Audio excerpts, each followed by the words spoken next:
Exploring history.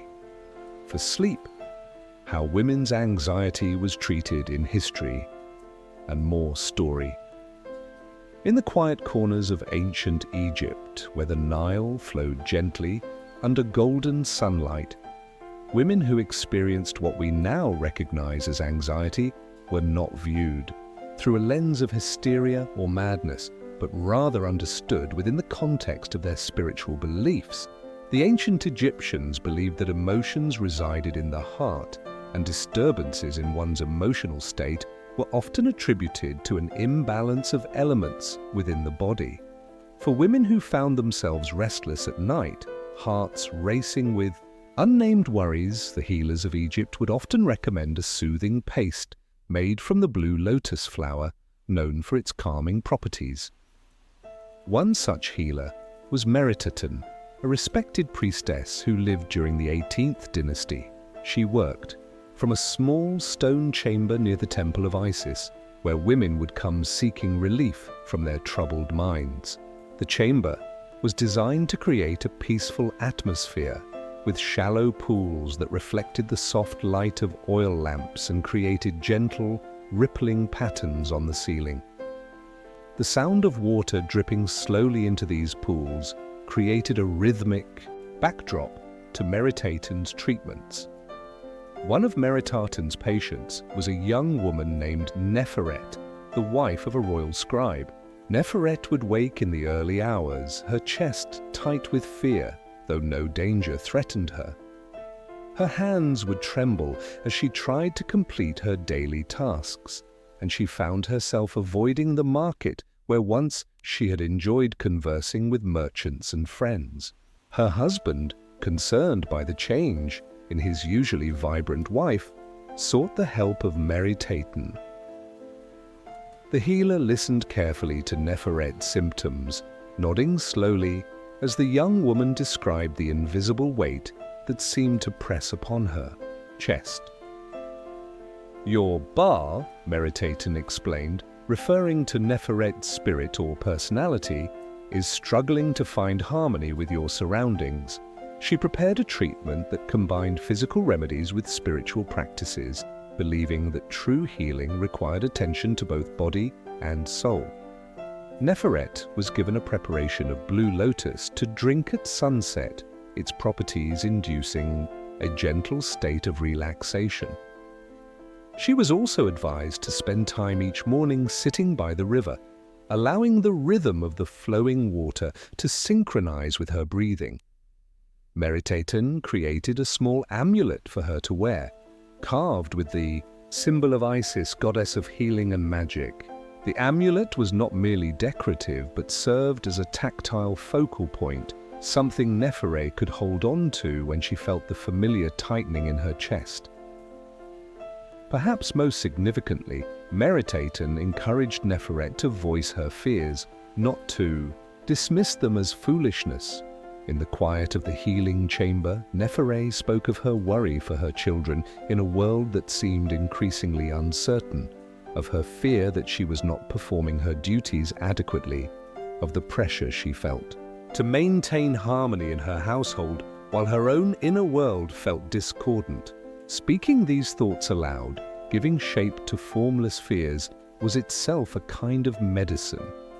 Over time, Neferet found that while her anxious feelings did not disappear entirely, they became more manageable. She learned to recognize the early signs of her distress and to employ the techniques Meritaten had taught her. The amulet at her throat became a reminder not of her affliction, but of her capacity to find balance, even when life's current threatened to sweep her away. The approach of healers like Meritaten was not perfect by modern standards. They had no concept of neurotransmitters or the complex brain chemistry we now understand influences anxiety.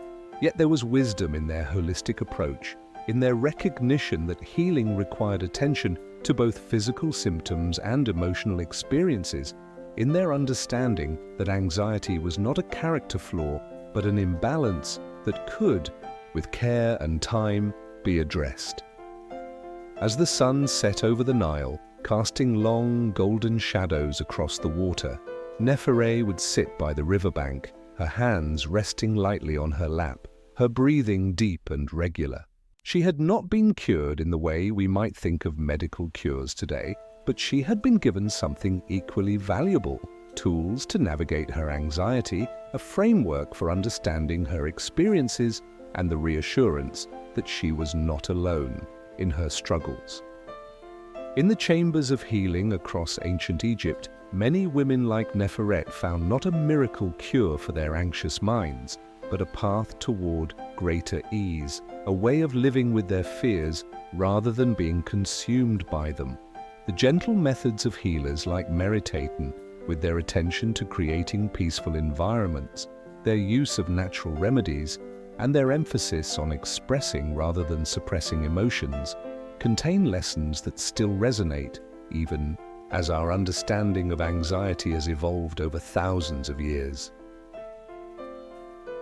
As night fell on the ancient world, as oil lamps were extinguished and the stars emerged in the vast desert sky, women like Nephele would prepare for sleep with rituals designed to calm the mind and ease the transition from day to night.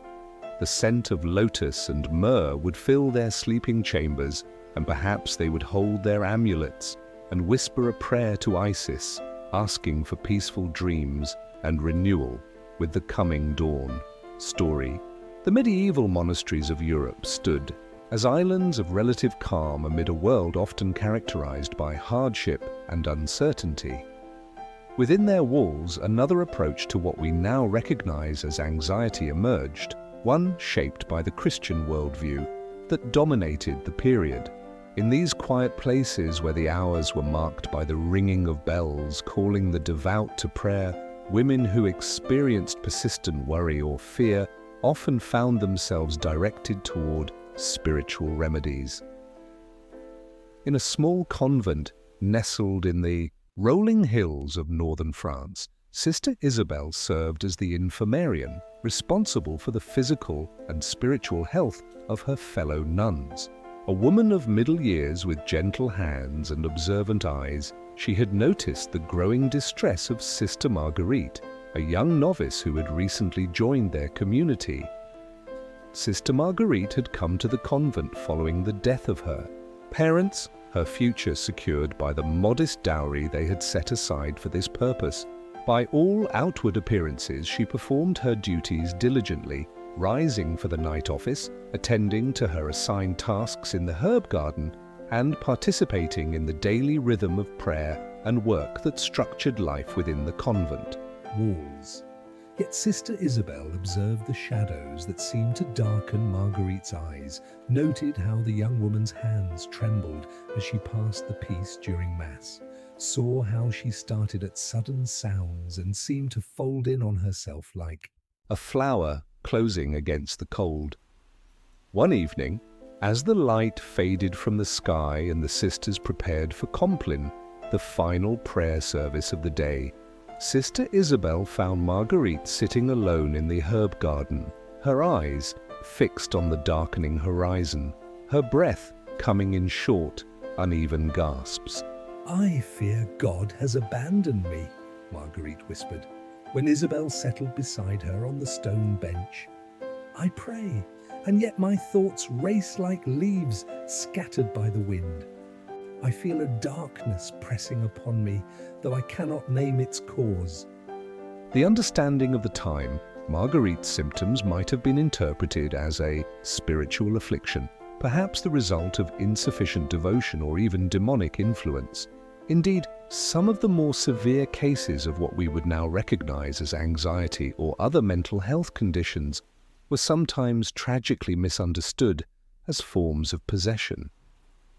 Yet Sister Isabel, whose wisdom had been shaped by years of caring for the ill and distressed, recognized in Marguerite's suffering something she had seen before. The spirit and the body are entwined by God's design, Sister Isabel told her gently. When one suffers, the other cannot remain untouched. She prescribed for Marguerite a regimen that, while framed in spiritual terms, addressed both the physical and emotional aspects of her distress. First, Sister Isabel adjusted Marguerite's duties, moving her from the herb garden, where she worked largely alone, to the scriptorium, where she would be surrounded by the quiet companionship of others engaged in the copying and illumination of manuscripts. The repetitive, focused nature of this work, Sister Isabel believed, would help to anchor Marguerite's wandering thoughts. Next, she prepared for Marguerite a tea of lemon balm and valerian, herbs known for their calming properties, to be drunk before bed and upon waking. These remedies were administered with prayer, the preparation and consumption becoming a ritual that itself provided comfort.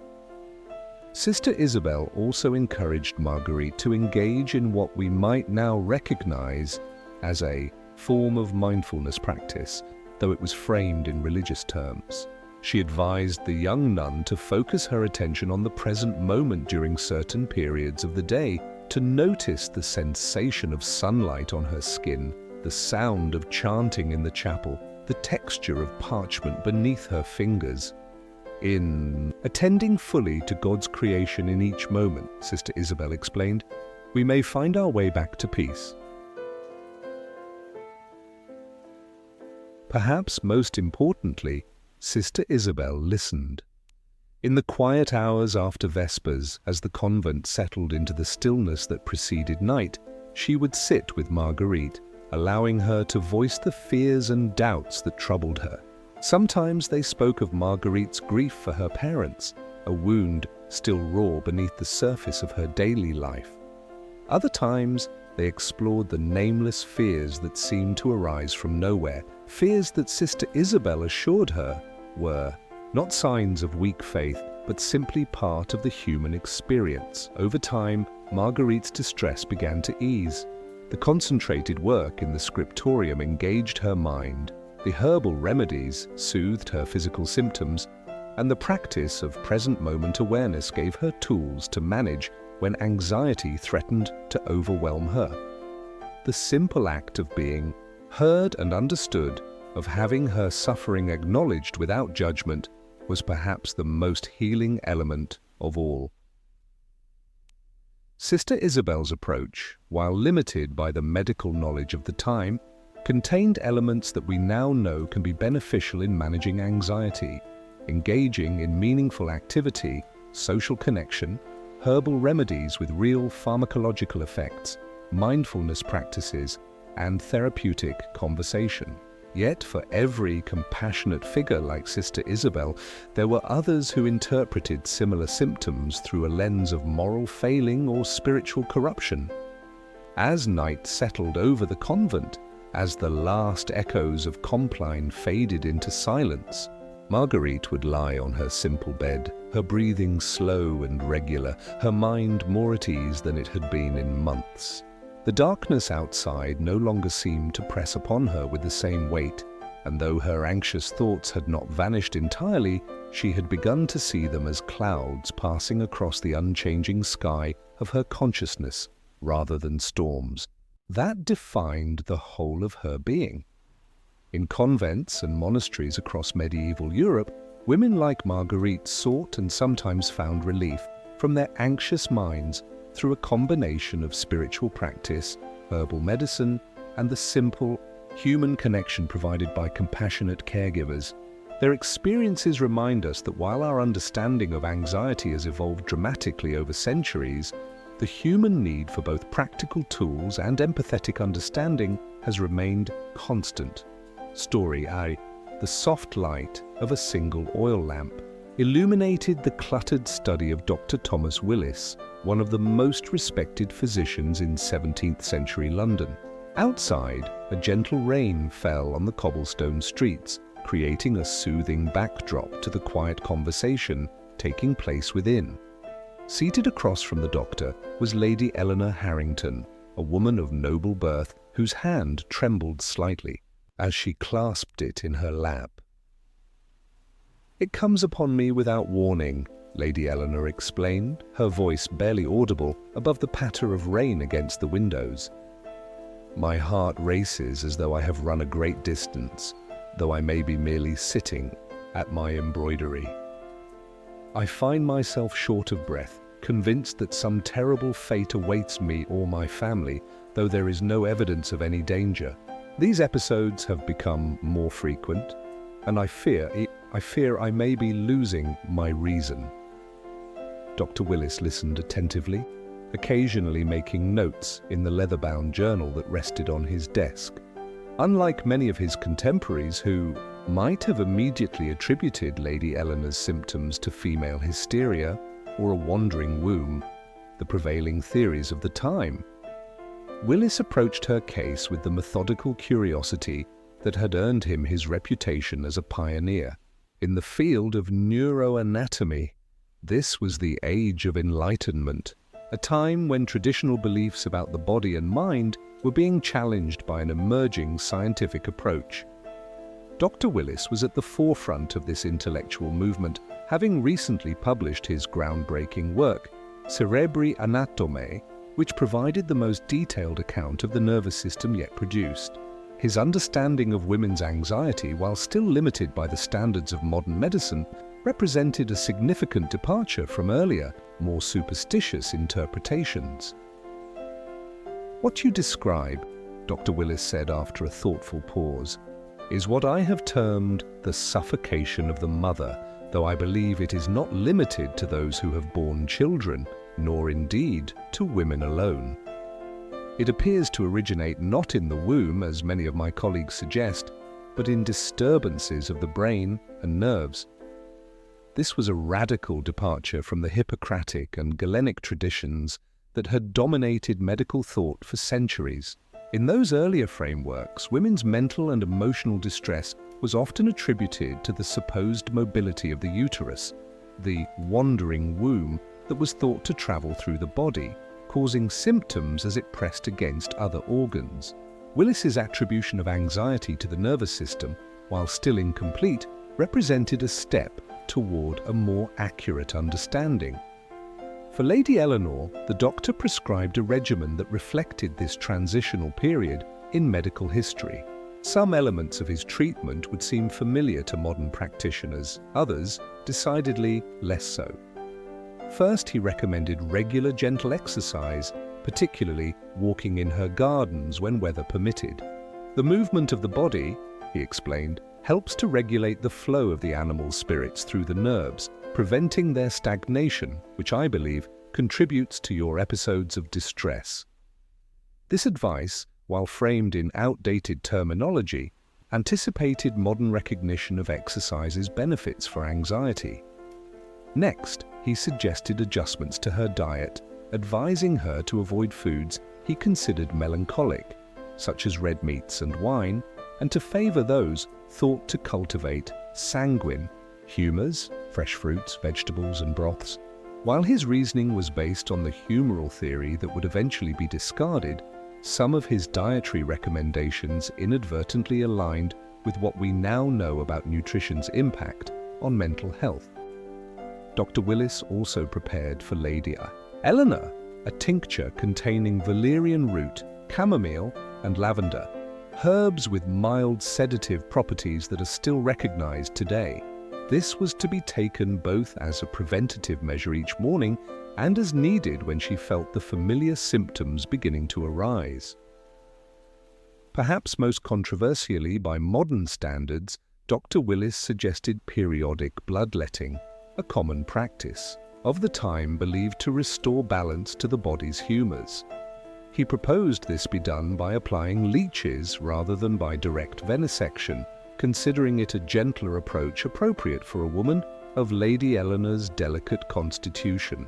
While we now know bloodletting to be ineffective and potentially harmful, it was prescribed with genuine therapeutic intent based on the medical understanding of the era.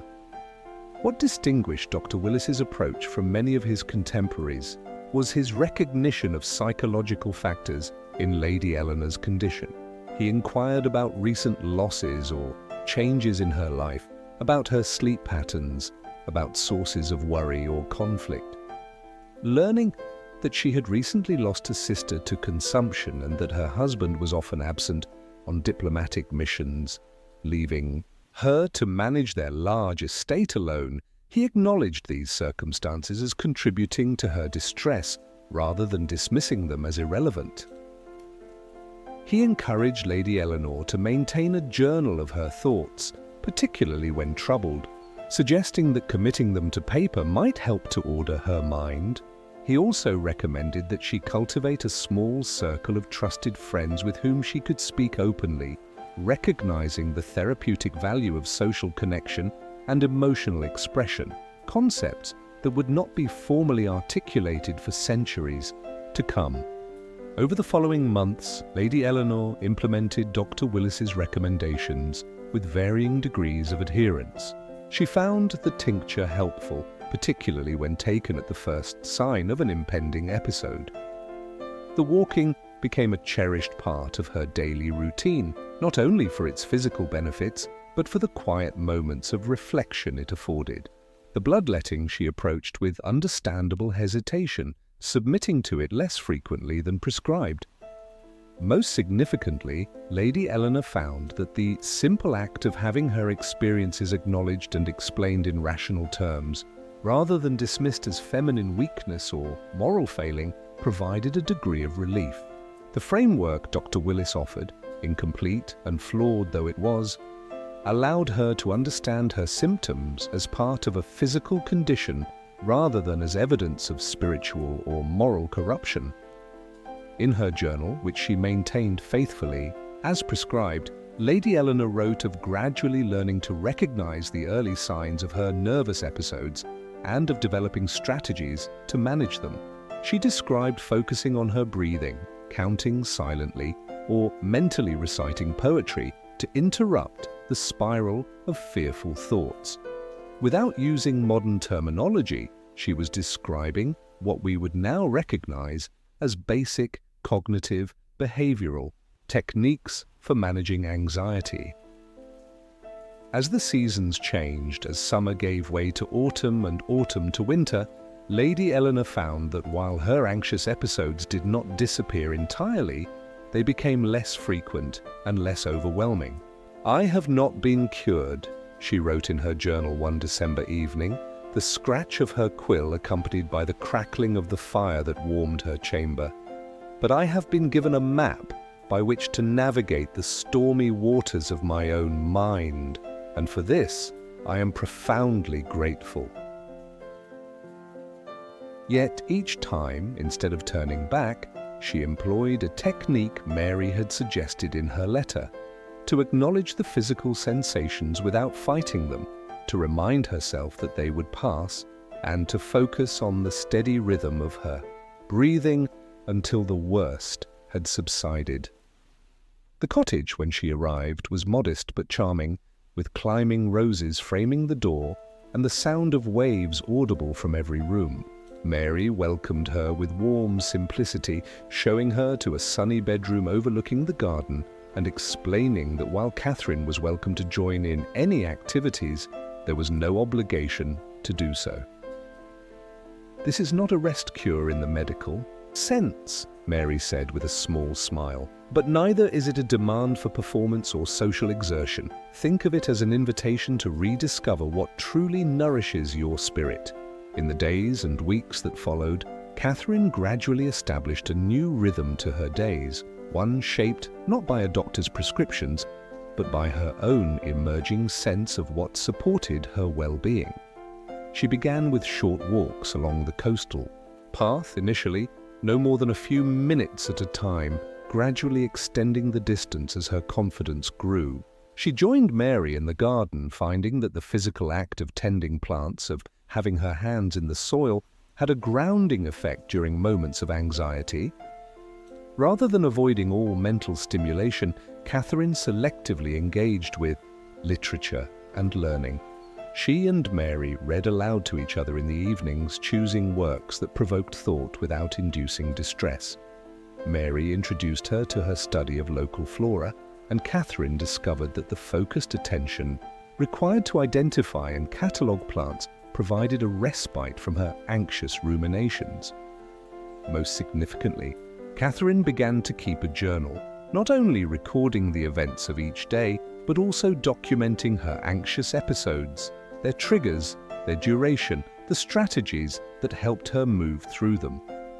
Over time, patterns emerged. She noticed that her anxiety was often worse after consuming certain foods or drinks, particularly tea and coffee. She observed that while crowds and busy social events still triggered her symptoms, quiet interactions with one or two people could actually reduce her general level of nervousness. She also became aware of the relationship between her physical state and her emotional resilience. When she was overtired or hungry, her vulnerability to anxiety increased significantly. This insight led her to prioritize regular meals and adequate sleep, not as part of a regimented medical treatment, but as practical self-care. By summer's end, Catherine had not been cured in the absolute sense that Victorian medicine might have defined it. She still experienced episodes of anxiety, still had days when the thought of returning to London filled her with dread. Yet something fundamental had shifted. The anxiety, while still present, had become more manageable. More importantly, she had developed a new relationship with it, not as a shameful weakness or a defining illness, but as an aspect of her experience that, like physical pain, provided information that could guide her choices. In a letter to Dr. Morrison, politely declining his offer of continued treatment upon her return to London, Catherine wrote, "I have found that for my particular case, engagement rather than withdrawal, activity rather than rest, and gradual exposure to manageable challenges rather than complete avoidance of stimulation have proven most beneficial. I do not claim that this approach would suit all patients with nervous dispositions, but I have come to believe that each person's path to equilibrium may be as unique as their experience of distress." As autumn approached, bringing cooler winds and earlier sunsets, Catherine prepared to return to London with a mixture of apprehension and quiet determination. She would not return to the exact life she had left behind. She had arranged to let a portion of her home to a widowed friend, providing both companionship and additional income, but neither would she remain indefinitely in the protective cocoon of Mary's coastal retreat. The Victorian medical establishment's approach to women's anxiety, with its emphasis on female fragility and its prescription of physical and mental restriction, reflected the broader social constraints placed on women of that era. Yet, within these constraints, women like Catherine sometimes found their own paths toward management of their symptoms, drawing on personal experience, the support of understanding friends or family members, and an intuitive recognition of what contemporary psychology would later formalize as the benefits of moderate exercise, purposeful activity, social connection, and gradual exposure to anxiety-provoking situations. As the train carried Catherine back toward London, her journal secure in her travelling case and a small collection of dried coastal flowers pressed between its pages, she gazed out at the passing landscape with a quiet sense of possibility. The anxiety that had once seemed to define her existence had become instead one thread in the complex tapestry of her life. Still present, still requiring attention and care, but no longer possessing the power to confine her within the narrow boundaries of what Victorian medicine deemed appropriate for a nervous woman. Story 5, the early 20th century, brought dramatic social changes from women's suffrage to World War I that challenged traditional gender roles and sparked new theories about the human mind. It was in this context of social upheaval and intellectual ferment that psychoanalysis emerged, offering novel ways of understanding and treating anxiety, particularly in women. In a tastefully appointed consultation room in Vienna in the autumn of 1913, Dr. Anna Freiberg prepared for her next patient. At 38, Dr. Freiberg was among the small but growing number of women who had entered the medical profession, specializing in the emerging field of psychoanalysis. She had trained with Sigmund Freud himself, though her approach had gradually evolved to place greater emphasis on social and environmental factors than Freud's more sexually oriented theories typically allowed. Her patient, Elise Hoffman, was a young woman of 26, the daughter of a successful businessman and his socially ambitious wife. Elise had been referred to Dr. Freiberg after several physicians had failed to find a physical cause for her persistent symptoms. Episodes of intense fear, difficulty breathing, dizziness, and a sense of unreality. These attacks often occurred in public places, particularly in crowded theaters or shops, leading Elise to increasingly restrict her movements to avoid such situations. As the clock on the mantelpiece chimed the hour, there was a soft knock at the door, and Elise entered, removing her gloves with hands that trembled slightly. She was a slender woman with large, expressive eyes that seemed to hold a perpetual question. After the usual pleasantries, she settled onto the comfortable chair across from Dr. Freiberg's desk, rather than the couch that some psychoanalysts preferred for their patients. "How have you been since our last session, Elise?" Dr. Freiberg asked, her voice calm and unhurried. Unlike the bustling, authoritative manner adopted by many physicians of the era, particularly when dealing with female patients, she cultivated an atmosphere of thoughtful attention. "There was another episode," Elise replied, her gaze dropping to her hands.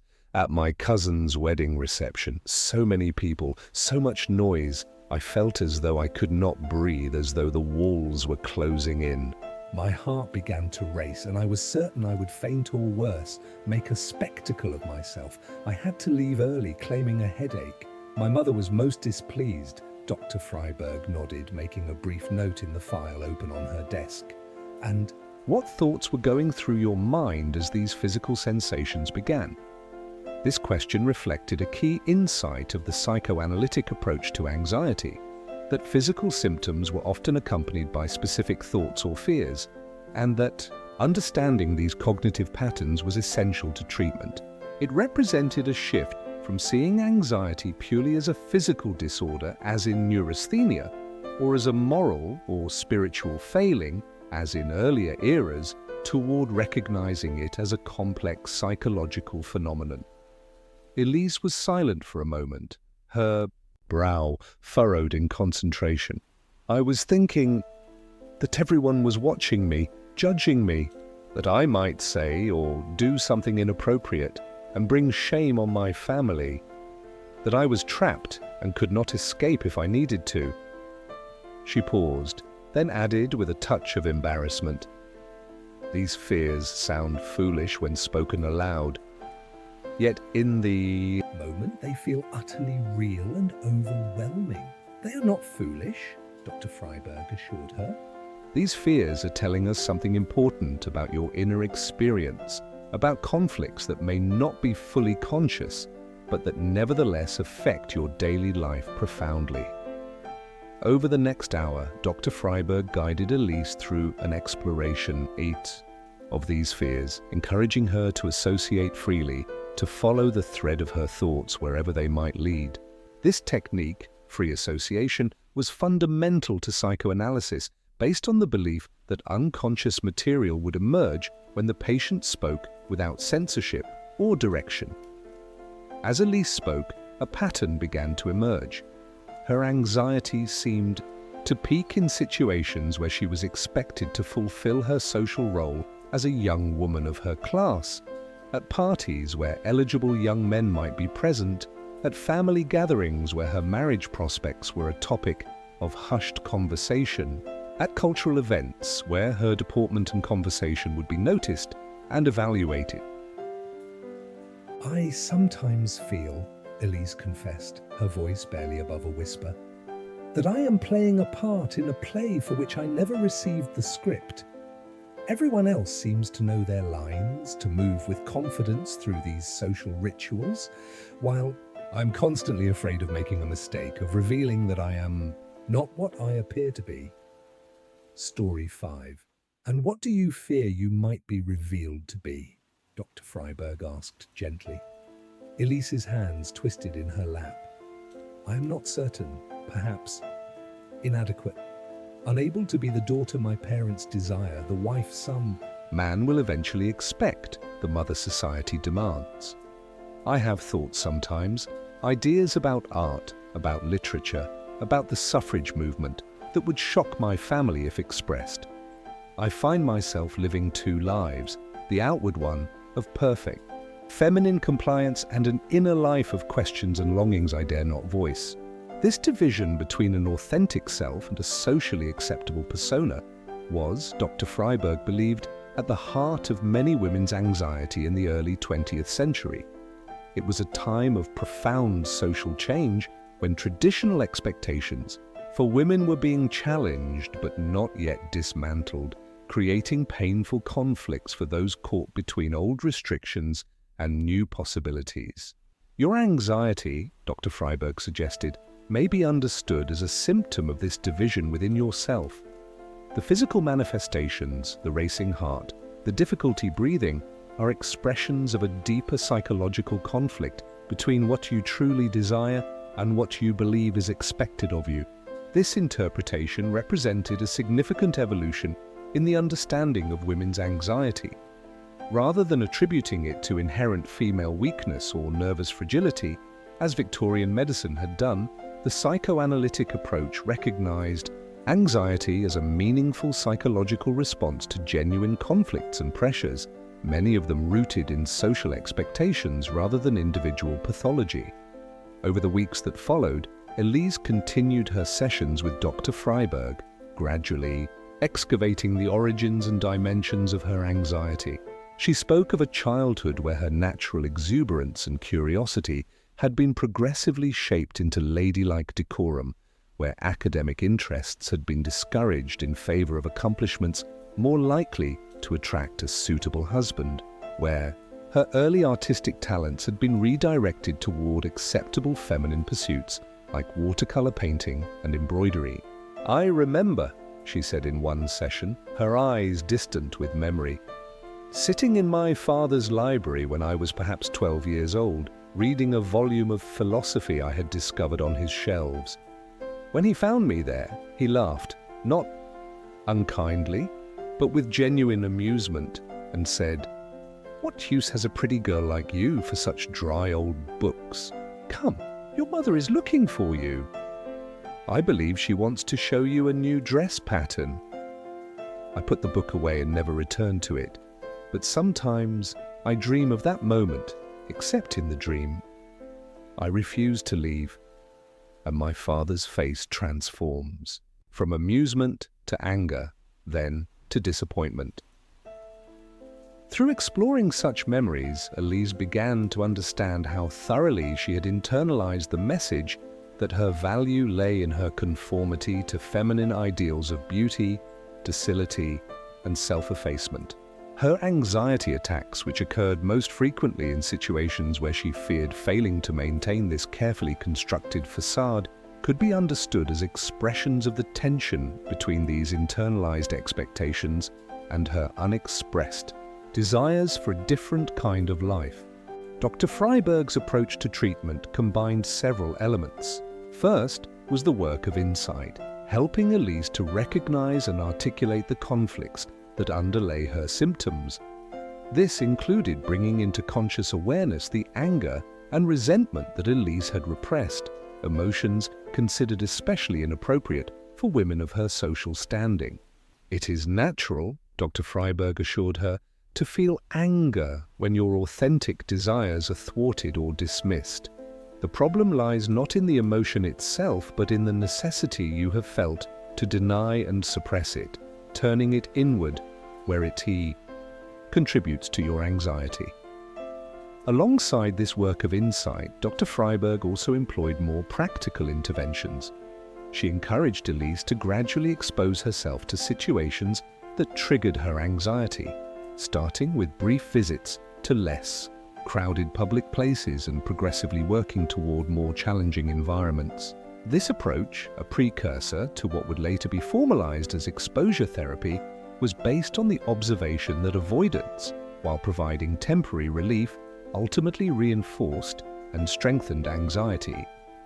Dr. Freiberg also introduced Elise to breath awareness techniques, teaching her to notice when her breathing became shallow and rapid, often a precursor to an anxiety attack, and to deliberately slow and deepen it.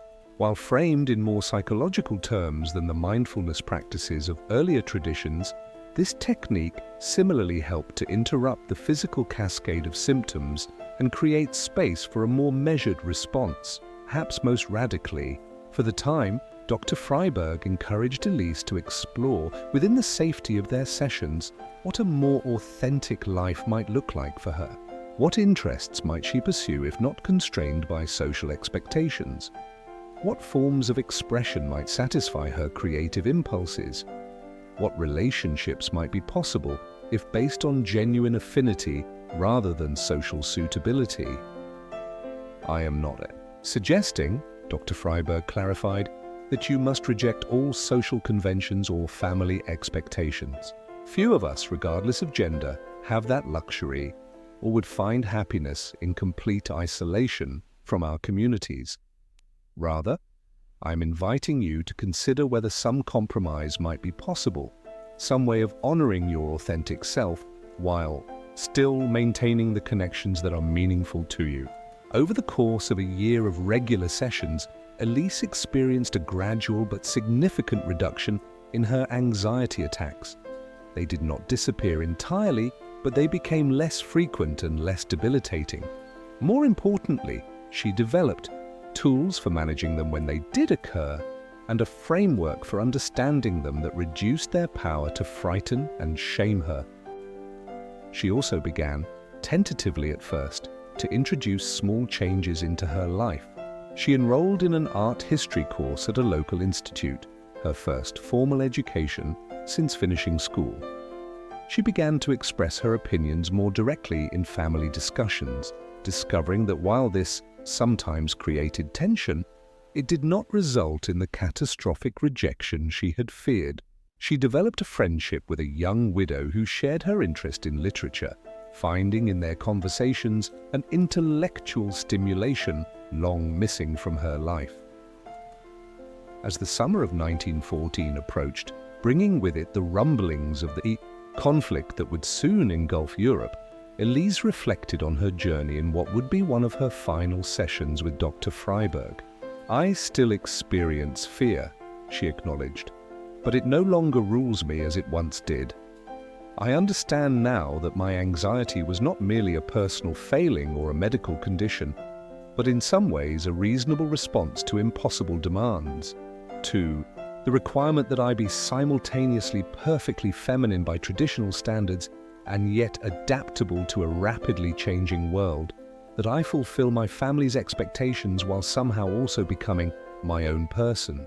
Dr. Freiberg nodded, recognizing in Elise's words an insight that would be echoed decades later by feminist psychologists, that women's psychological distress often reflected not individual pathology, but the contradictions and constraints of their social position. The goal of our work together, she said, has never been to eliminate all anxiety or to create a life free from challenge. Rather, it has been to help you develop a relationship with your anxiety that allows you to live with greater authenticity and choice, even within the constraints that exist. As the clock chimed the end of their session, Elise gathered her gloves and handbag, pausing at the door. I had a dream last night, she said. I was standing on a high bridge over a river. Below me, the water rushed and swirled, powerful and a little frightening. In the dream, I knew I needed to cross the bridge, but I was afraid. Then I noticed that I was not alone. There were others crossing as well, women of all ages, some moving more confidently than others, but all of them moving forward. I took a deep breath and joined them, and as I walked, my fear did not disappear, but it became manageable, bearable. I woke with the sense that I was part of something larger than myself, that my personal struggles connected in some way to a greater current of change. Dr. Freiberg smiled, recognizing in the dream a metaphor not only for Elise's individual journey, but for the broader social transformations occurring as women increasingly questioned and challenged the restrictions placed upon them. The treatment of women's anxiety was itself in transition, moving away from approaches that pathologized and controlled toward those that sought to understand and empower.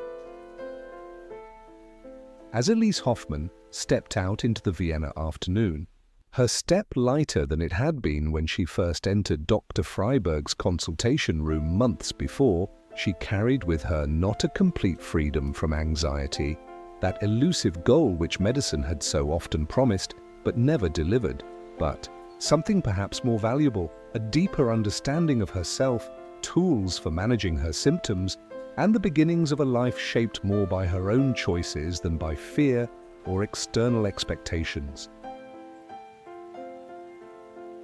The psychoanalytic approach to women's anxiety, as practiced by progressive clinicians like the fictional Dr. Freiberg, represented a significant evolution in understanding and treatment. By recognizing anxiety as a psychological response to real conflicts and pressures rather than a purely physical ailment or moral failing, it offered validation and potential liberation to women whose suffering had previously been dismissed, moralized, or medically mismanaged. While psychoanalysis would eventually be challenged by newer therapeutic models, its emphasis on meaning, insight, and the impact of social context on individual psychology laid important groundwork for future developments in the understanding and treatment of anxiety in women. Story 6. The mid-20th century brought profound changes to psychiatry and to women's lives. World War II had drawn women into the workforce in unprecedented numbers, challenging traditional gender roles, while in medicine, the development of psychopharmacology introduced new possibilities for treating mental health conditions, including anxiety. In a modest suburban medical office outside Boston in 1962, Dr. Robert Mitchell, a psychiatrist in his early 50s, reviewed the file of his next patient. Mrs. Helen Crawford was a 34-year-old married mother of 3 who had been referred by her family doctor for what was described as nervous tension and excessive worry.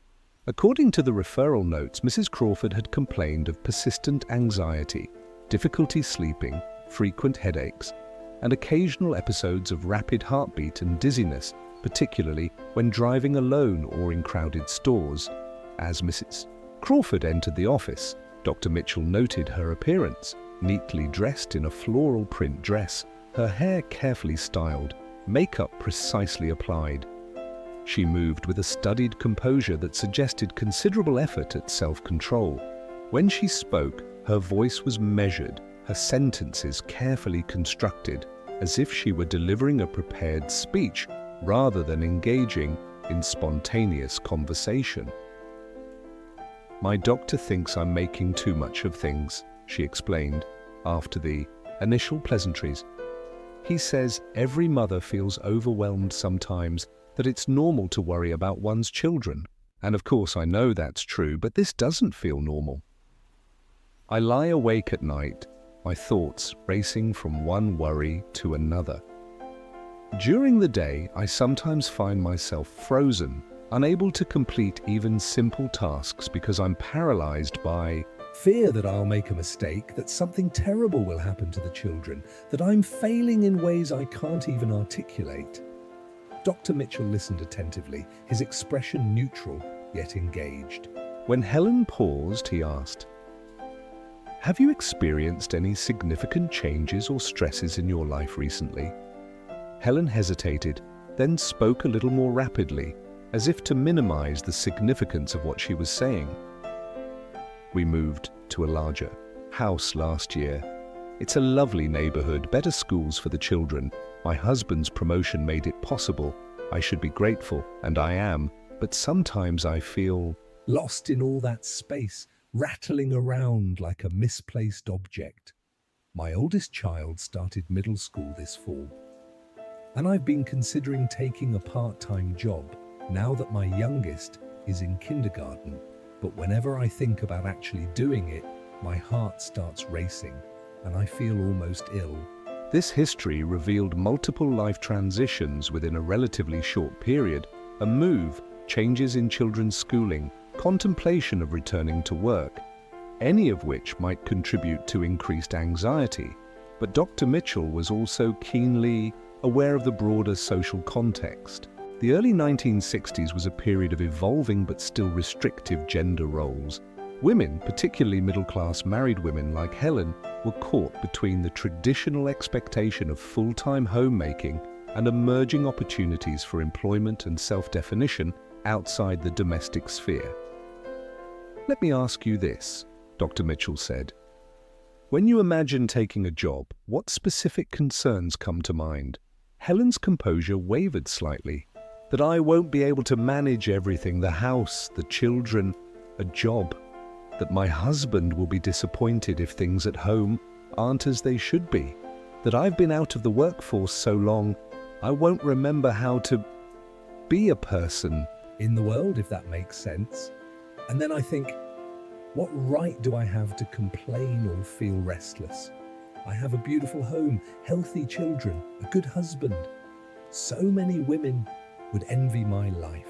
This response highlighted a central conflict for many women of that era: the gap between growing personal aspirations and persistent social expectations, complicated by guilt about even experiencing such a conflict when their material needs were met. While not explicitly naming it as such, Helen was describing what Betty Friedan would soon call the problem that has no name in her groundbreaking 1963 book, The Feminine Mystique, the pervasive discontent of women whose identities were confined to their family roles. Dr. Mitchell's approach to Helen's anxiety reflected both the advancements and limitations of psychiatric treatment in the early 1960s. The field was in a period of transition, with psychoanalytic approaches still influential but increasingly challenged by both biological psychiatry and emerging cognitive behavioral models. "I think we might consider a two-pronged approach to helping you feel better," Dr. Mitchell suggested. "First, there are medications now available that can provide relief from the physical symptoms of anxiety, the racing heart, the insomnia, the sense of being overwhelmed. This could give you some immediate relief while we also explore the underlying issues contributing to your distress." This reflected the growing influence of psychopharmacology in psychiatric practice. The late 1950s had seen the introduction of benzodiazepines, beginning with chlordiazepoxide, Librium, in 1959, followed by diazepam, Valium, in 1963.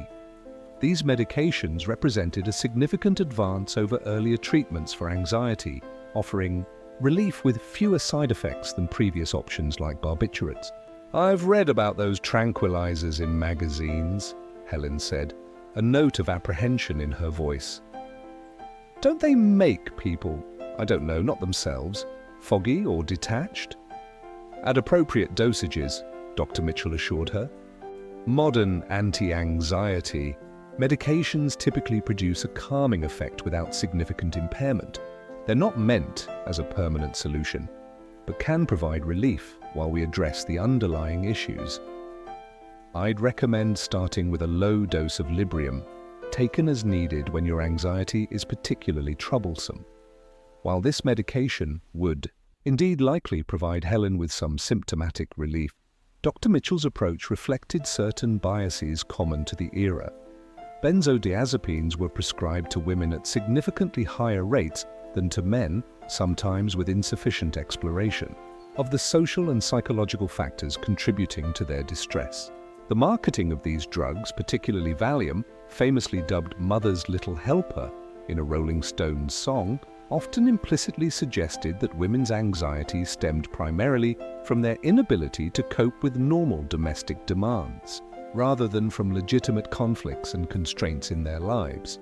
As for the underlying issues, Dr. Mitchell continued, "I'd like us to meet regularly to discuss your experiences and concerns in more depth.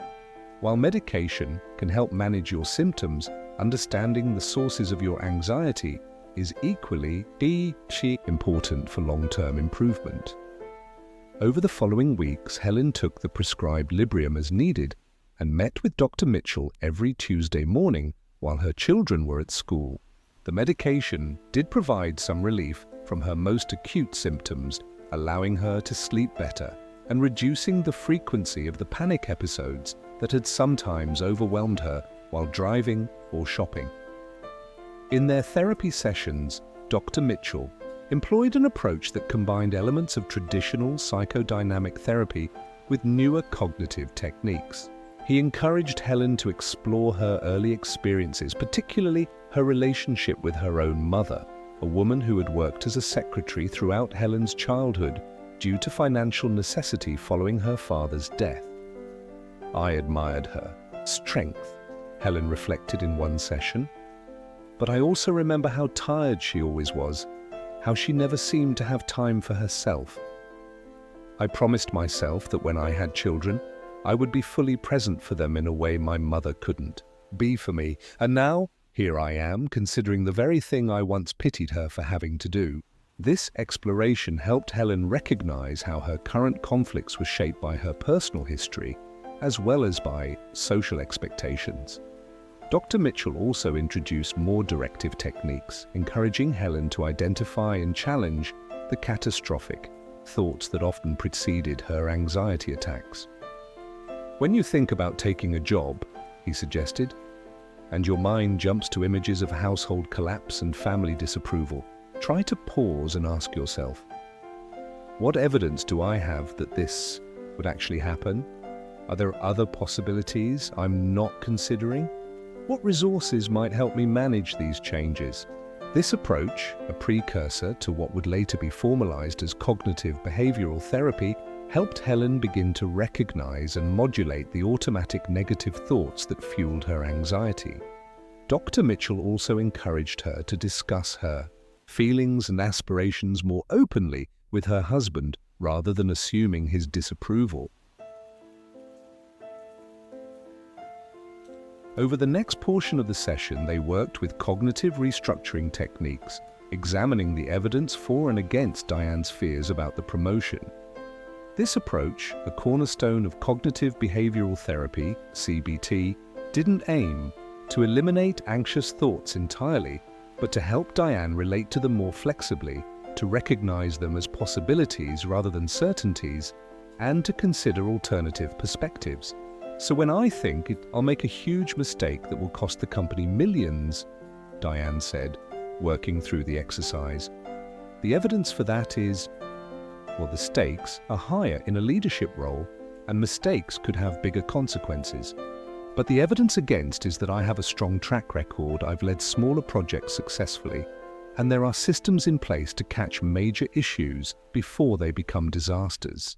A more balanced thought might be, leadership involves risks, but I have the skills and support to handle them, even if challenges arise. This cognitive work was important, but Dr. Santos was also aware of the broader context of Diane's anxiety. In previous sessions, they had explored how her experiences as one of few women in a male-dominated field shaped her concerns about the promotion. "I'm remembering our conversation about the different standards you've observed for men and women in your workplace," Dr. Santos said.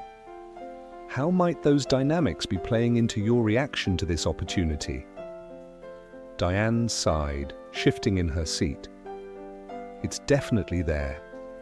I've seen how male colleagues are assumed to be competent until proven otherwise, while I feel like I'm constantly having to prove myself. And the feedback is different too. When Mark makes a decisive call, he's showing leadership. When I do the same, I've been called aggressive or difficult. So there's this extra layer of worry about not just doing the job well, but navigating all these unspoken expectations about how a woman in authority should behave." This recognition of the social dimensions of anxiety represented a significant evolution in treatment approaches. Earlier paradigms had located anxiety primarily within the individual, in her biology, psychology, or personal history. The feminist perspective that informed Dr. Santos's practice acknowledged these factors, but also recognized how social structures and power dynamics contributed to women's distress. "Those are real challenges," Dr. Santos validated, not just perceptions or cognitive distortions. Part of managing anxiety isn't just changing your thoughts, but developing strategies for navigating situations that are genuinely stressful or unfair. They spent the remainder of the session discussing practical approaches for the workplace challenges Diane anticipated if she received the promotion. These included identifying allies and mentors, practicing direct but non-confrontational language for addressing double standards, and establishing self-care routines to sustain her through stressful periods.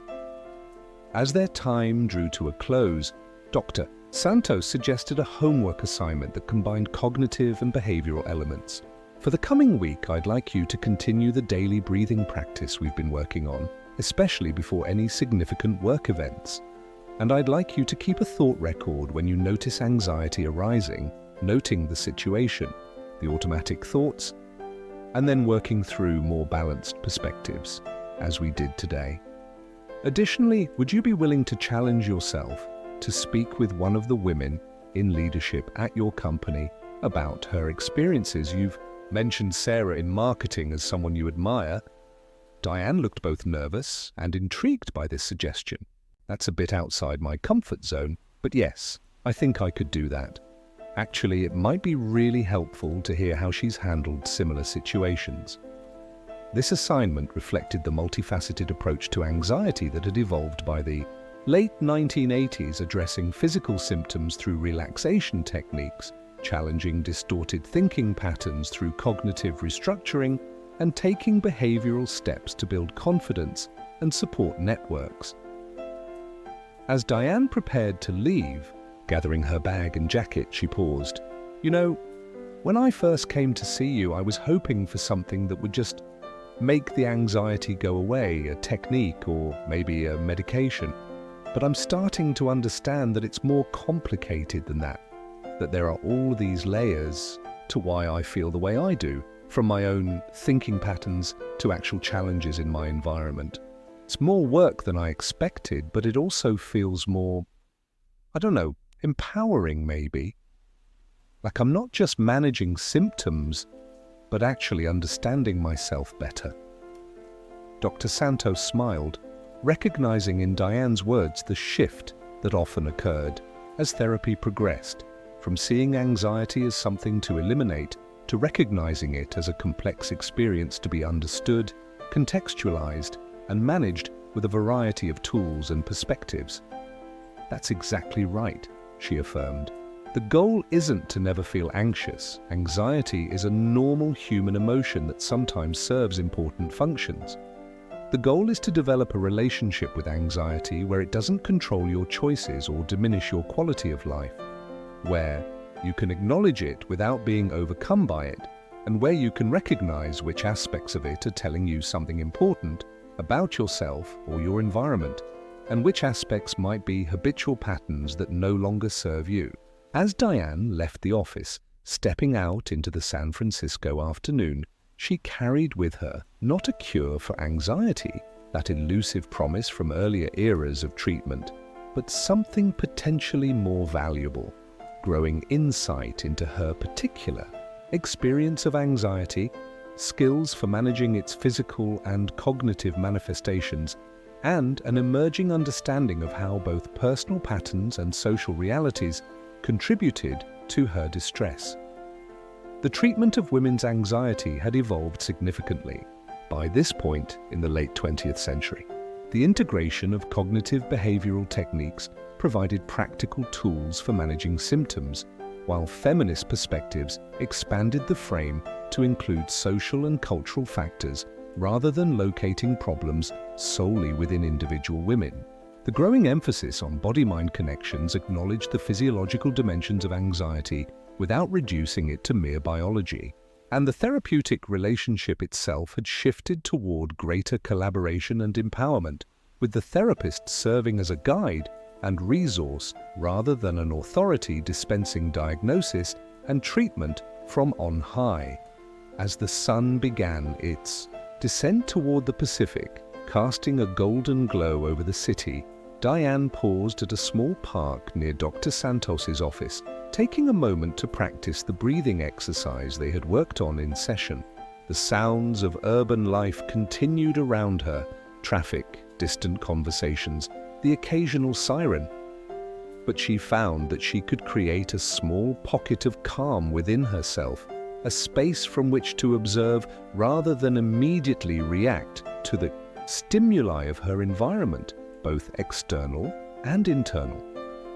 The anxiety was still there, a familiar presence that had shaped much of her adult life, but increasingly it felt like one aspect of her experience rather than its defining feature, one thread in the complex tapestry of thoughts, feelings, relationships, and aspirations that constituted her life.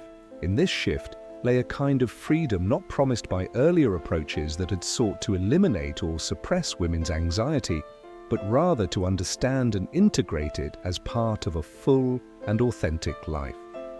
Story 8, The Soft Chime of a Meditation, marked the end of Jessica Chen's morning mindfulness practice. It was a Tuesday in early spring of 2018, and sunlight streamed through the windows of her apartment in Chicago, illuminating the yoga mat where she sat, cross-legged. Her breathing now returned to its natural rhythm after the guided 10-minute session. At 37, Jessica had incorporated this practice into her daily routine as part of a comprehensive approach to managing the generalized anxiety disorder she had been diagnosed with 3 years earlier. Rising from her mat, she checked her phone, noting the reminder for her video therapy session later that afternoon. Technology had transformed many aspects of mental health care, making services more accessible and allowing for flexible scheduling that accommodated her demanding career as an environmental lawyer. After preparing a quick breakfast, she took her medication, an SSRI prescribed by her psychiatrist, with a glass of water, a daily ritual that had become as routine as brushing her teeth. Jessica's journey with anxiety had begun long before her formal diagnosis. Looking back, she could recognize the familiar pattern of persistent worry, racing thoughts, and physical tension throughout her adolescence and early adulthood. But it was only after a particularly stressful period at work, when her anxiety began to significantly interfere with her sleep and concentration, that she had sought professional help. "I think I always assumed that constant worry was just part of my personality," she had explained to Dr. Patel during their initial consultation. "My mother is the same way, always anticipating potential problems, always planning for worst-case scenarios. I actually thought it made me good at my job, being able to foresee complications before they arose. It wasn't until I couldn't turn it off, until I was lying awake at 3 a.m, catastrophizing about minor workplace interactions, that I realized something wasn't right." Dr. Patel, a psychiatrist with a collaborative, integrative approach, had conducted a thorough assessment discussing Jessica's symptoms, family history, and current life circumstances. "What you're describing sounds consistent with generalized anxiety disorder," she had explained. "It's a common condition and, importantly, one for which we have several effective treatment options. I'd like to discuss a few different approaches, and we can figure out together what might work best for you." This collaborative stance represented a significant evolution in the treatment of anxiety disorders. Rather than prescribing a standard intervention, Dr. Patel presented Jessica with options, explaining the evidence for each and acknowledging that different approaches worked better for different individuals. Current research suggests that for generalized anxiety disorder, a combination of medication, specifically SSRIs or SNRIs, and cognitive behavioral therapy often produces the best outcomes, Dr. Patel had explained. However, there's also growing evidence for the effectiveness of mindfulness-based approaches, regular physical exercise, and certain nutritional interventions as complementary strategies. What's most important is finding the combination that works for your particular situation and preferences. After discussing the potential benefits and side effects of medication, Jessica had decided to try an SSRI along with weekly therapy. Dr. Patel had referred her to Dr. Maya Wilson, a psychologist specializing in anxiety disorders who utilized an approach integrating traditional cognitive behavioral techniques with more recent developments in mindfulness-based cognitive therapy and acceptance and commitment therapy. As Jessica prepared for her day, reviewing story 8As. Jessica prepared for her day, reviewing case files for an upcoming environmental lawsuit. She reflected on the journey she had undertaken with Dr. Wilson over the past 3 years. Their initial sessions had focused on psychoeducation, helping Jessica understand the cognitive, emotional, and physiological components of anxiety, normalizing her experiences while also emphasizing that they could be addressed effectively. Anxiety itself isn't the enemy, Dr. Wilson had explained during an early session. It's a normal human emotion that evolved to help us respond to threats. The problem arises when our anxiety response is activated too frequently, too intensely, or in situations where it's not helpful. Our work together isn't about eliminating anxiety entirely. That wouldn't be realistic or even desirable, but about developing a different relationship with it. This framing had been revelatory for Jessica, who had previously seen her anxiety as a personal failing, something to be conquered or overcome through sheer willpower.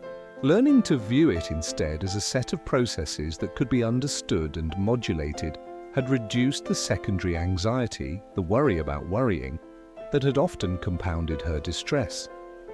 The cognitive behavioral components of her therapy had included identifying and challenging the catastrophic thinking patterns that fueled her anxiety.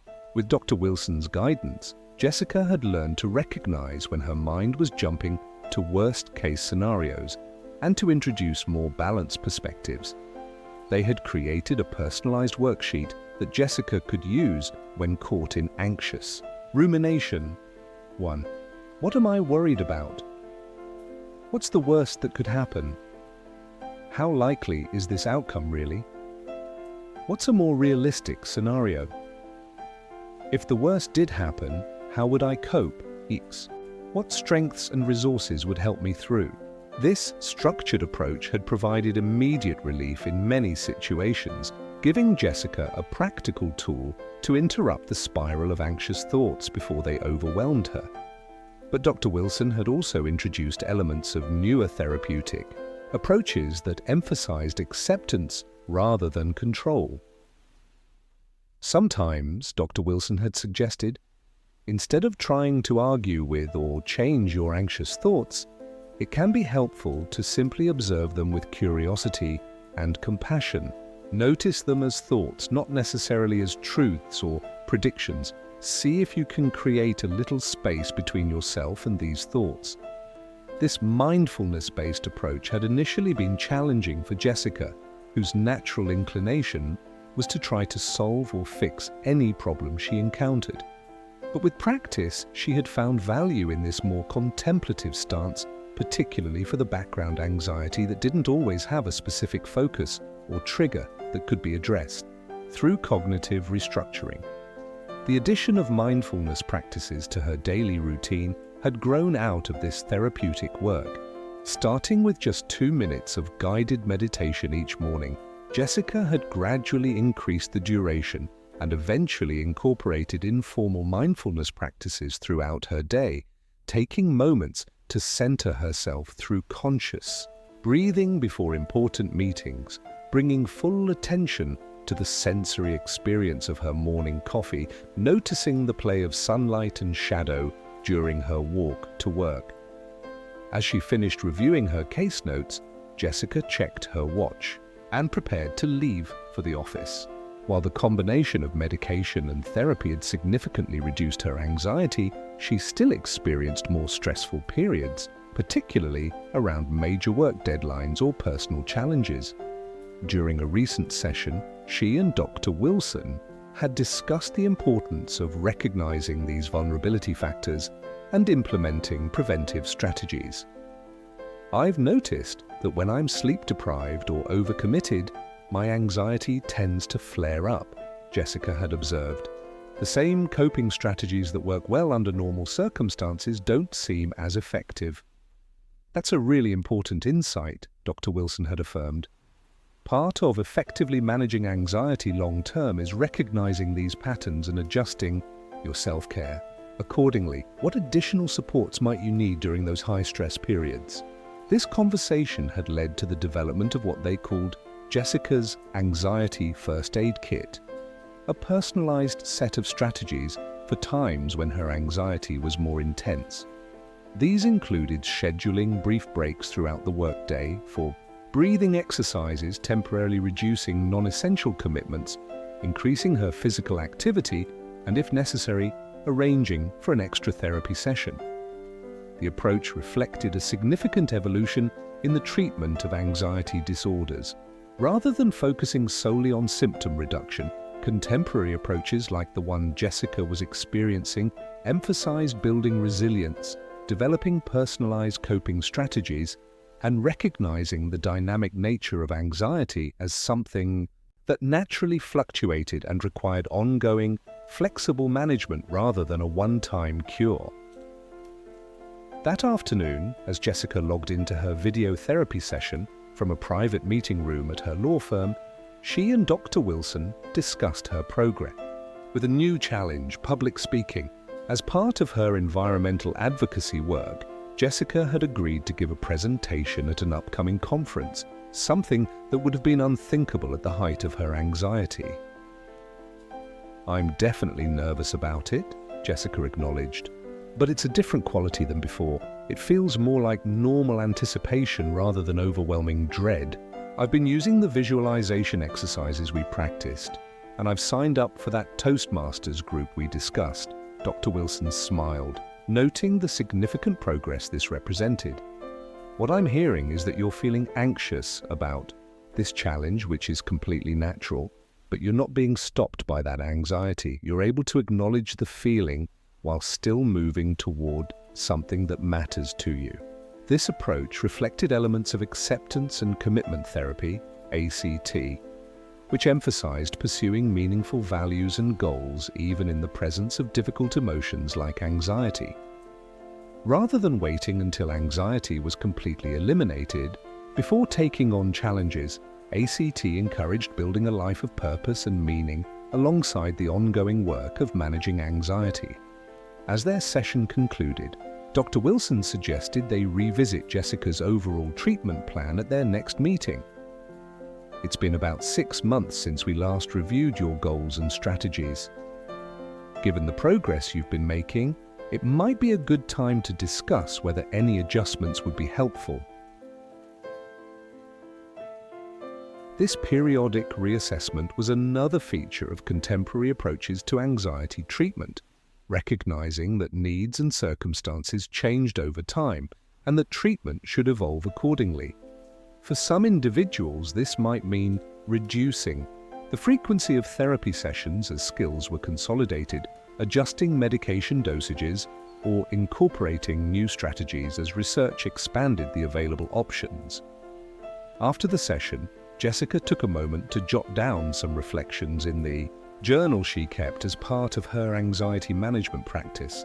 She noted how different her current experience was from the early days of her treatment, when anxiety had seemed like an overwhelming force that defined her existence. Now, while still present in her life, it had assumed a more proportional role. One emotion among many, one aspect of her experience rather than its defining feature. This transformation reflected broader changes in how women's anxiety was understood and treated in the early 21st century. The integration of biological, psychological, and social perspectives allowed for more comprehensive, personalized approaches. Advances in neuroscience had illuminated the brain mechanisms involved in anxiety without reducing the experience to mere biology. Therapeutic approaches had expanded to include not only symptom reduction, but also quality of life, meaning, and resilience.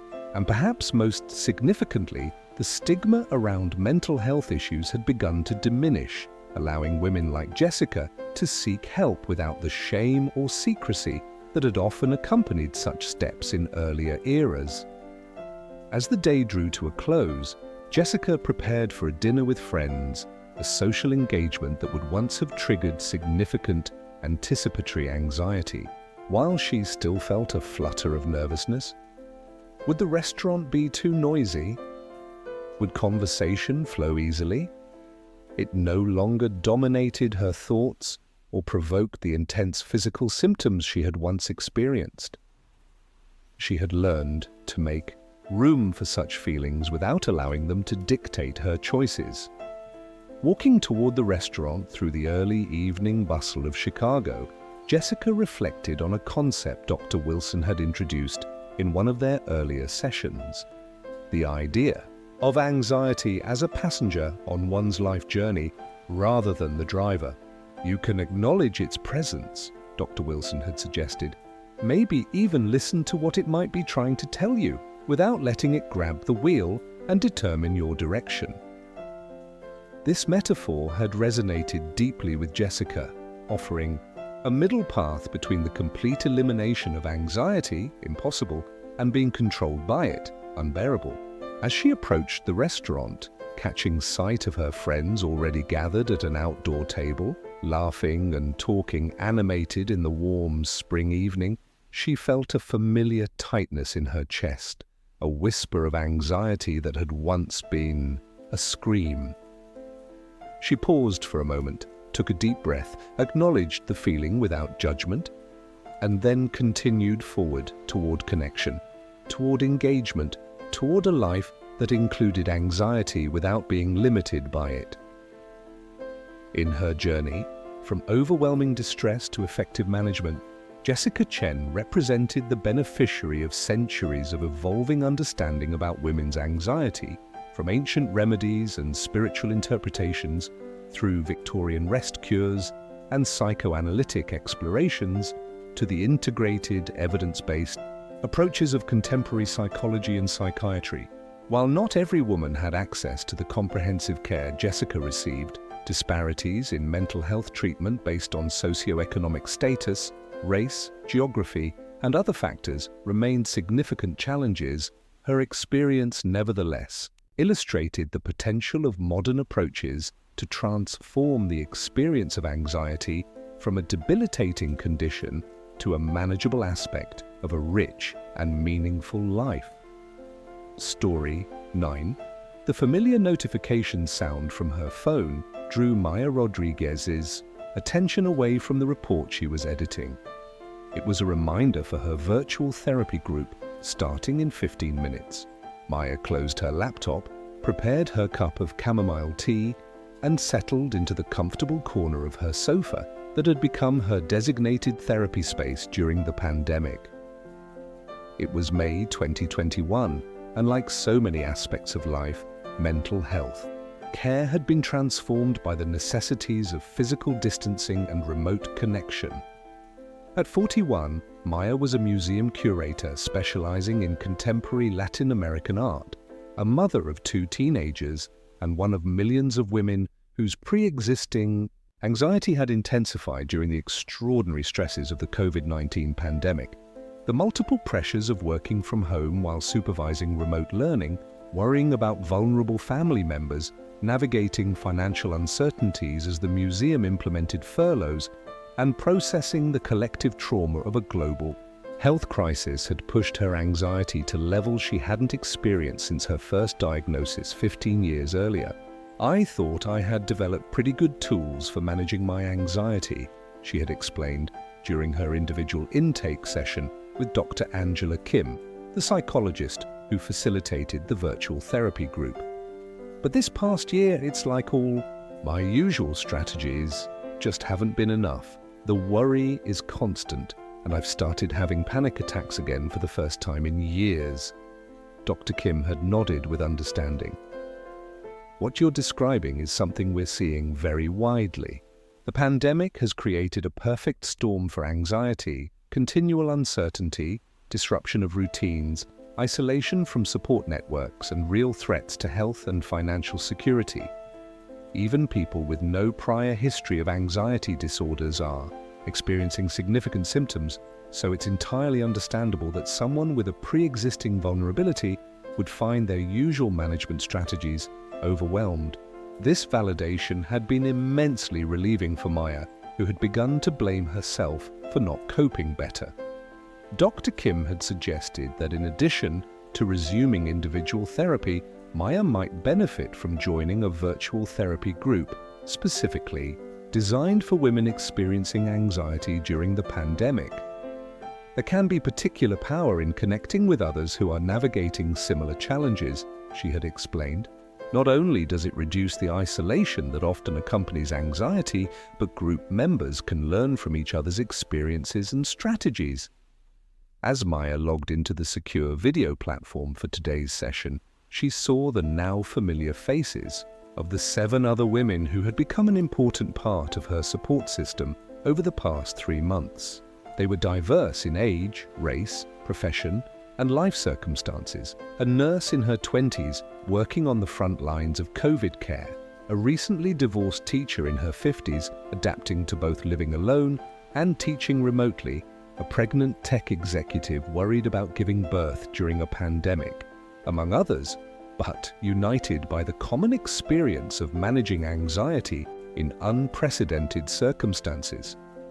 Dr. Kim's face appeared on screen, her calm presence a centering force as she welcomed everyone and opened the session.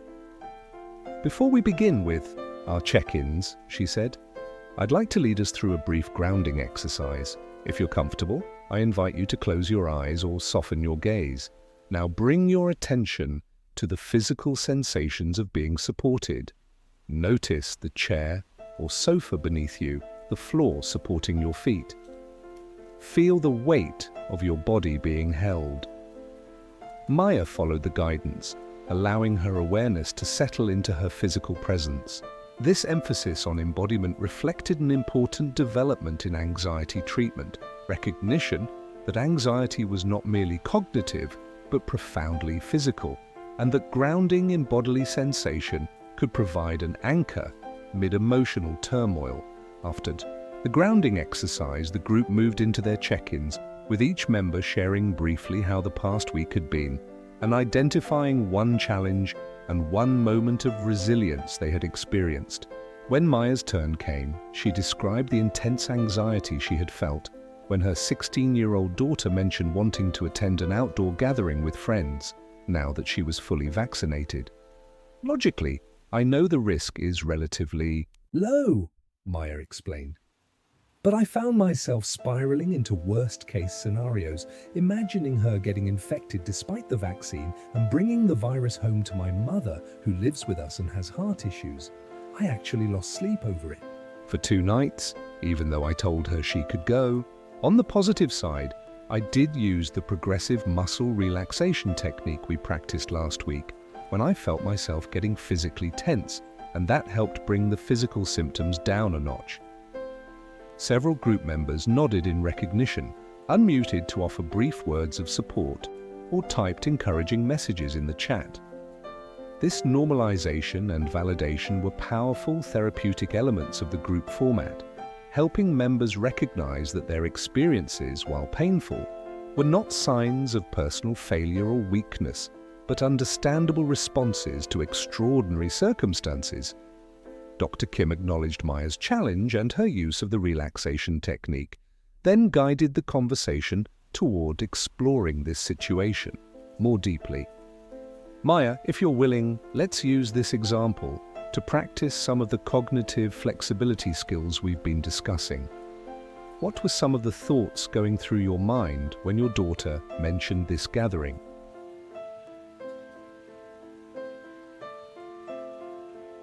Maya closed her eyes briefly, recalling the flood of anxious cognitions. The main one was, if she goes to this party, someone there will be infected despite being vaccinated, and she'll bring COVID home to my mother, who might die because of my decision. It felt absolutely real and certain in the moment, even though looking at it now, I can see it involves several leaps and assumptions. "Thank you for sharing that thought," Dr. Kim said. "Would anyone in the group like to offer some perspective on the thought Maya has identified? Remember, we're not dismissing her concern, which is based on genuine care for her family, but practicing looking at situations from multiple angles." Elena, the teacher, unmuted herself. "I've had almost identical thoughts about seeing my own friends, even after vaccination. What helps me is to deliberately seek out specific, factual information about breakthrough infections rather than letting my anxiety fill in the blanks. The actual data on vaccinated people transmitting the virus is much more reassuring than what my anxious mind tells me. This peer support offered something different than professional guidance alone. The authentic voice of someone walking a similar path, whose empathy was grounded in shared experience rather than clinical expertise. It exemplified how contemporary approaches to women's anxiety increasingly recognize the value of community and collective wisdom alongside individual therapy and medical interventions. As the group continued exploring Maya's situation, Dr. Kim guided them through a structured exercise in cognitive reappraisal, a technique for developing more flexible thinking patterns in response to anxiety-provoking situations. Rather than simply labeling Maya's thoughts as irrational or distorted, the approach acknowledged the genuine uncertainties of the pandemic while helping her develop a more nuanced and proportional assessment of risk. If we look at this situation through the lens of probability rather than possibility, Dr. Kim suggested, how might that shift your thinking, Maya? Maya considered this. "Well, it's possible that my daughter could get infected despite being vaccinated, but given the data on vaccine efficacy, it's not highly probable. And even if that unlikely event occurred, the probability of her being asymptomatically infected and then transmitting to my mother, who has had her vaccines as well, is lower still. So while the concern isn't irrational, the level of anxiety I'm experiencing isn't proportional to the actual risk." This kind of nuanced cognitive work, recognizing legitimate concerns while calibrating emotional responses to match actual probabilities, represented an evolution in cognitive behavioral approaches to anxiety. Rather than categorizing thoughts as simply rational or irrational, contemporary cognitive therapy emphasized developing more flexible, contextual thinking patterns that could accommodate uncertainty without being overwhelmed by it. As the session moved into its second half, Dr. Kim introduced the theme they had agreed to explore that week: the relationship between perfectionism and anxiety, a connection that research had shown to be particularly relevant for many women. During the pandemic, Dr. Kim noted, many of us have found ourselves trying to perform perfectly in multiple roles simultaneously: professional, parent, teacher, caregiver, often with fewer resources and support than before. This can create a perfect breeding ground for both perfectionism and anxiety.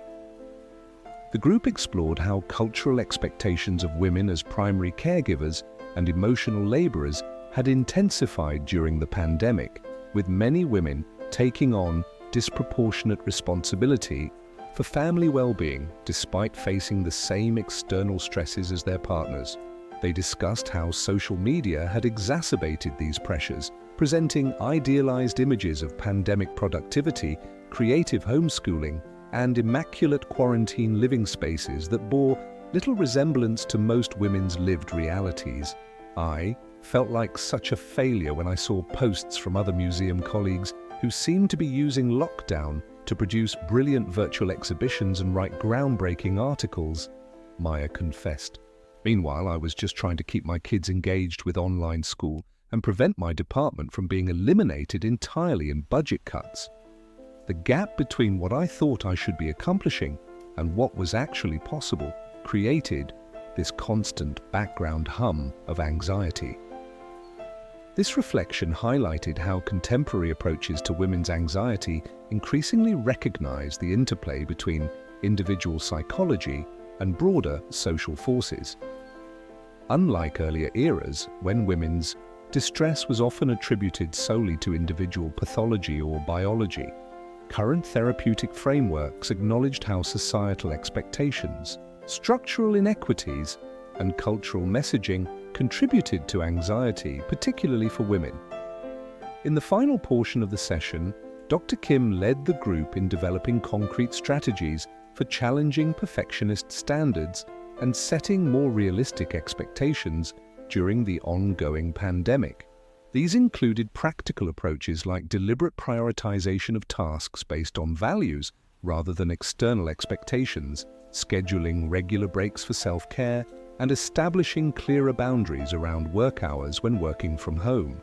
The group also explored more internal practices such as cultivating self-compassion, approaching one's struggles with the same kindness one might offer a friend rather than harsh self-criticism. This emphasis on self-compassion represented another important development in anxiety treatment, recognizing that how one related to difficult experiences could significantly impact their psychological impact. I'd like to close our session today with a brief self-compassion practice, Dr. Kim said as their time together drew to a close. Think of a moment this past week when you were particularly hard on yourself, when the perfectionist voice was loud. Place a hand on your heart if that feels comfortable, and silently offer yourself these phrases. This is a moment of suffering. Suffering is part of being human. May I be kind to myself in this moment. As Maya followed this guidance, placing her hand over her heart and silently repeating the phrases, she felt a subtle shift, a small softening in the chronic tension. She carried a momentary respite from the internal pressure to manage everything perfectly. It wasn't a dramatic transformation, but rather one quiet moment of a different way of relating to her anxiety and to herself. When the session ended, Maya remained on her sofa for a few minutes, reflecting on how her relationship with anxiety had evolved over the years, and particularly during the unprecedented challenges of the pandemic. The virtual therapy group represented an adaptation of mental health care to extraordinary circumstances, combining traditional therapeutic approaches with emerging emphases on connection, embodiment, and social context. Unlike some earlier approaches, to women's anxiety, which had often implied that the goal was complete elimination of anxious feelings, Maya's current therapeutic experience acknowledged anxiety as an understandable, even appropriate response to genuine threats and uncertainties. The focus was not on achieving some idealized state of calm, but on developing greater flexibility, resilience, and self-compassion in navigating a genuinely difficult reality. As she finally rose to return to her work, Maya carried with her not the promise of anxiety's disappearance, but something perhaps more valuable, the experience of being understood and supported, tools for managing difficult emotions without being overwhelmed by them, and a growing capacity to hold her own suffering with kindness rather than judgment. In a time of unprecedented collective anxiety, these resources represented not a cure, but a way forward, a path for living meaningfully even in the presence of uncertainty and fear. The pandemic had exposed and intensified many of the forces that contributed to women's anxiety, from disproportionate caregiving burdens to economic vulnerability to social isolation. But it had also accelerated innovations in mental health care, from telehealth services that increased accessibility to greater public awareness and decreased stigma around psychological distress. For Maya Rodriguez and countless other women navigating anxiety during this extraordinary time, these developments offered hope that even amid global crisis, more effective, accessible, and compassionate approaches to mental health care were possible. Story 10. The quiet hum of ambient music filled the spacious waiting area of the Integrated Mind-Body Wellness Center, a multidisciplinary clinic in Portland that had opened in early 2024. The center embodied the latest evolution in mental health care, bringing together traditional psychotherapy, psychiatry, nutritional counseling, mindfulness training, and complementary approaches like acupuncture and therapeutic massage under one roof. Its holistic approach reflected growing recognition that mental health conditions like anxiety were best addressed through multiple, coordinated interventions rather than isolated treatments. Among those waiting for their appointments was Zoe Washington, a 33-year-old environmental scientist and new mother. 8 months after giving birth to her daughter, Zoe had sought help for what her physician had diagnosed as postpartum anxiety, a condition that had gained increasing recognition in recent years as distinct from the more widely known postpartum depression. It started with worry that was more intense than normal new parent concerns, Zoe had explained during her initial consultation with Dr. Lena Carter, the clinical psychologist who coordinated her care at the center. I'd check on the baby multiple times a night, convinced something terrible was happening, even though the monitor showed she was sleeping peacefully. I'd imagine elaborate disaster scenarios when my partner took her for a walk. I started having panic attacks when I returned to work, worried that the daycare wouldn't know how to care for her properly. Dr. Carter had listened attentively, noting both the psychological and physiological dimensions of Zoe's distress. What you're describing sounds consistent with postpartum anxiety, she had confirmed. It's a condition we're recognizing more frequently as we better understand the range of mental health challenges that can emerge after childbirth. The hormonal fluctuations, sleep disruption, and enormous life transition of becoming a parent can create a perfect storm for anxiety, particularly for someone with any predisposition toward it. This acknowledgement of the interplay between biological, psychological, and social factors represented an important advancement in understanding women's anxiety. Rather than privileging one explanation over others, contemporary approaches increasingly recognized how these various dimensions interacted to create and maintain anxiety. At the center, Dr. Carter had explained, we take an integrated approach to postpartum anxiety. If you're comfortable with it, I'd like to bring in some of my colleagues to create a comprehensive treatment plan. Dr. West, our reproductive psychiatrist, can discuss medication options that are compatible with breastfeeding if you're interested in that route. Our nutritionist specializes in how diet affects mood and can help identify any deficiencies that might be contributing to your anxiety. And we have several mind-body practitioners who work specifically with new mothers to address the physical manifestations of anxiety and promote recovery from childbirth. This team-based approach represented a significant evolution from earlier eras when women's anxiety was typically addressed through a single modality, whether pharmaceutical, psychotherapeutic, or complementary, with little coordination between different types of care. It reflected growing recognition that complex conditions like anxiety often required multifaceted interventions tailored to individual needs and preferences. Now, 3 months into her treatment, Zoe was at the center for her weekly therapy session with Dr. Carter, followed by an appointment with Lisa Chen, the acupuncturist who had been working with her to address both anxiety symptoms and the physical discomforts of early motherhood.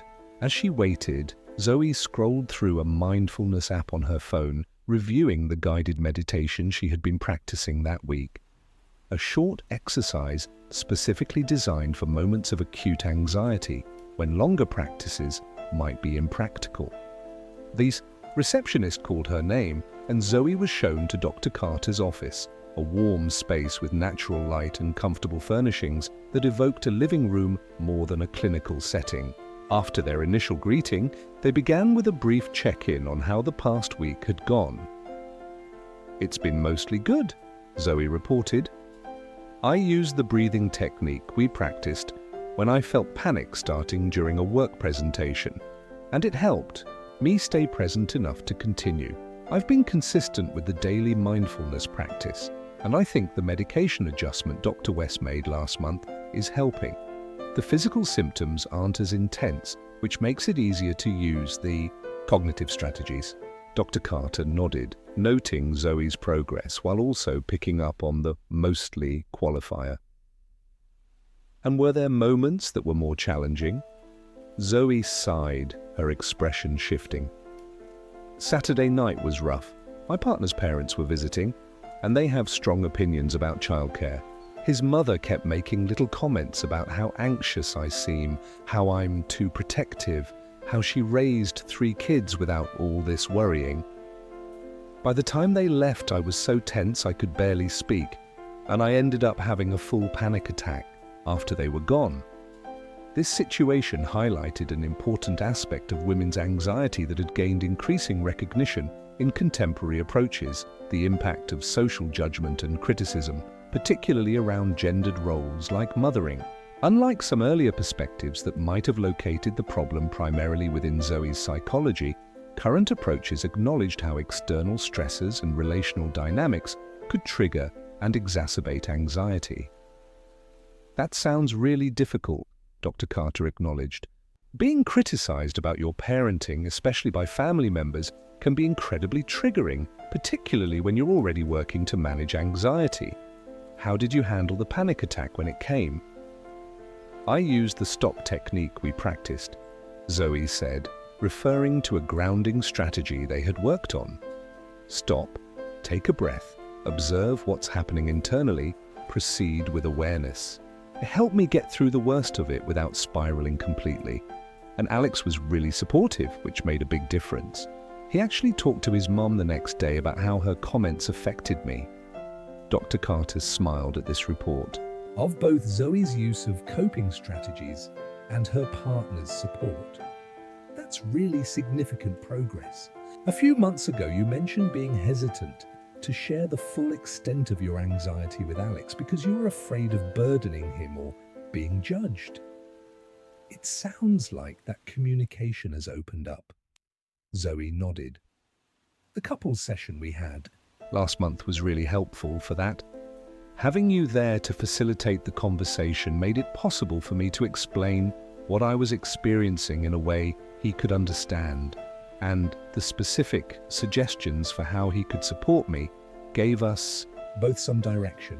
This inclusion of partners in the therapeutic process reflected another evolution in treating women's anxiety, particularly in the perinatal period.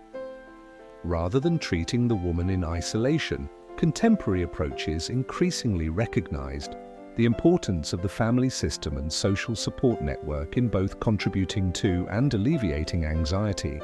The remainder of their session focused on preparing for Zoe's upcoming return to fieldwork, an aspect of her job that would require her first overnight separation from her daughter. They worked through anticipated challenges, developed specific coping strategies for moments of intense anxiety, and created a detailed plan for maintaining connection with her baby while away. They also identified and challenged some of the underlying beliefs fueling Zoe's anxiety, particularly the idea that her absence would be harmful to her daughter, or that distress was inevitable.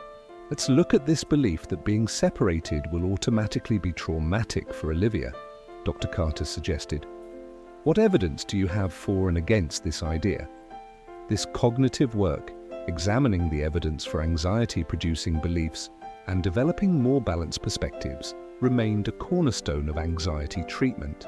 But unlike earlier cognitive approaches that sometimes positioned anxious thoughts as simply irrational distortions to be corrected, contemporary methods emphasized a more nuanced examination that respected the genuine concerns underlying the anxiety while helping to calibrate the response. As their session drew to a close, Dr. Carter asked about Zoe's experience with the other components of her treatment plan. How have the acupuncture sessions been going?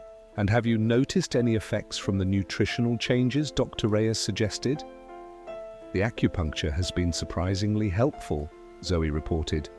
I was skeptical at first, but it really does help, with the physical tension, especially in my shoulders and jaw. And the dietary changes. She paused, considering. It's hard to isolate what's making the difference with everything else we're doing, but I do think reducing caffeine and adding those omega-3 supplements has helped stabilize my energy and mood. This integration of conventional and complementary approaches reflected a significant shift in mental health care, supported by growing research on the connections between physical and mental well-being.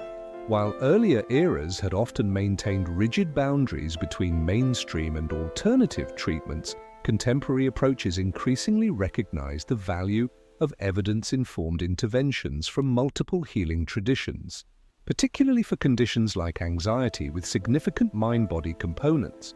After her therapy session, Zoe made her way to a different area of the center for her acupuncture appointment. Lisa Chen greeted her warmly, inquiring about both her anxiety symptoms and the lingering back pain from childbirth that they had been addressing. As Zoe lay on the treatment table, Lisa inserted the fine needles at specific points while explaining the traditional Chinese medicine perspective on the connection between physical tension and emotional distress. In this model, Lisa explained as she worked, anxiety is often related to imbalances in the heart and kidney meridians, along with disruption in the flow of qi, or vital energy. The points I'm using today are designed to calm the spirit, support the nervous system, and release stagnant energy that might be contributing to both your emotional and physical symptoms. While this explanation drew on concepts outside the Western medical paradigm, the center's integrated approach allowed for such complementary frameworks to exist alongside conventional psychiatric and psychological models, recognizing that different explanatory systems could offer valuable perspectives and interventions. As Zoe rested with the needles in place, soft music playing in the background, she reflected on how her understanding and experience of anxiety had evolved over the past few months. Initially, she had viewed her anxiety primarily as a personal failing, a sign that she wasn't adapting properly to motherhood. The shame and self-criticism this perspective generated had only intensified her distress. Through her work at the center, she had come to see her anxiety in a more contextualized way, as an understandable response to the massive biological, psychological, and social transitions of new motherhood influenced by her particular history, neurophysiology, and circumstances. This shift from self-blame to understanding had been perhaps the most healing aspect of her treatment. After her acupuncture session, as Zoe prepared to leave the center, she checked her phone and saw a notification from the new Mothers Support group she had joined through the center's community programs. Someone had posted a question about managing anxiety during their baby's first illness, and several members had responded with empathy and practical suggestions. Zoe added her own brief comment, sharing a coping strategy that had helped her through a similar situation. This peer support component represented another important dimension of contemporary approaches to women's anxiety, recognition of the value of connection with others facing similar challenges. Unlike earlier eras when women's mental health struggles were often shrouded in secrecy and shame, current perspectives encouraged appropriate sharing and mutual support as part of the healing process. As Zoe walked to her car, she reflected on the journey she had undertaken since first seeking help for her anxiety. The improvement had not been linear. There had been setbacks and difficult days amid the progress, but the overall trajectory had been toward greater equilibrium and well-being. Her anxiety had not disappeared entirely, and perhaps never would, but it had become manageable, no longer dominating her experience of motherhood or preventing her from engaging fully in her life and work. The integrated, multifaceted treatment she had received at the center represented the current frontier of approaches to women's anxiety, drawing on advances in neuroscience, psychology, psychiatry, and complementary medicine, while also attending to the social and cultural dimensions of women's experiences. It acknowledged the complex interplay of factors that contributed to anxiety, from hormonal fluctuations to early life experiences to social pressures and expectations placed on women, particularly mothers. As Zoe started her car, she noticed that the familiar tightness in her chest that had once been her constant companion had largely subsided. In its place was a different kind of awareness, an attunement to her internal state that allowed her to recognize the early signs of rising anxiety and respond with compassion rather than fear. This capacity for mindful self-awareness, developed through months of various therapeutic practices, had become perhaps her most valuable resource in navigating the inevitable uncertainties and challenges of life as a new mother. The evolution of treatments for women's anxiety, from ancient herbal remedies to Victorian rest cures to modern integrated approaches, reflected not only advances in medical and psychological science, but also changing understandings of women's roles, rights, and experiences in society. Where earlier approaches had often sought to control or suppress women's distress in ways that reinforced existing power structures, contemporary methods increasingly aimed to empower women to understand and address their anxiety within the context of lives full of meaning, purpose, and authentic connection. As Zoe drove home to her daughter, partner, and the complex, challenging, joy-filled life they were building together, she carried with her not the illusion of anxiety's permanent absence, but something more sustainable and real, the confidence that whatever arose, she had the internal resources and external support to meet it with courage, wisdom, and self-compassion. Story 11. The afternoon sun cast long shadows across the garden of the Silver Oaks retirement community, where a small group had gathered for their weekly Wisdom Circle, a facilitated discussion group for residents to share their experiences and insights. The topic for today's circle was anxiety through the years, chosen to help residents reflect on how they had experienced and managed worry, fear, and anxiety throughout their long lives. Among those seated in the comfortable outdoor chairs was Eleanor Barnes, a woman in her early 80s with silver hair cut in a stylish bob, alert blue eyes behind fashionable glasses, and an air of thoughtful dignity. Born in 1941, Eleanor had lived through enormous social changes, particularly regarding women's roles and mental health care. Her own experiences with anxiety, spanning decades of evolving treatments and perspectives, offered a living window into the history they had been exploring in their previous stories. I was probably about 19 when I first realized that what I experienced wasn't just ordinary worry, Eleanor began, her voice clear and measured. This would have been around 1960 when I was in college, one of relatively few women at my university studying science. I was having these episodes where my heart would race, I couldn't catch my breath, and I felt a terrible sense of dread, as if something catastrophic was about to happen. The first time it happened, during a chemistry exam, I was convinced I was having a heart attack. Several others in the circle nodded in recognition, their own experiences of panic resonating across the decades that separated their youth from Eleanor's. The campus doctor told me I was suffering from nerves and suggested I consider a less demanding major, Eleanor continued, a hint of the old frustration still evident in her tone. When I insisted that I wanted to continue with chemistry, he prescribed barbiturates, powerful sedatives that were commonly given to anxious women in those days. They made me so drowsy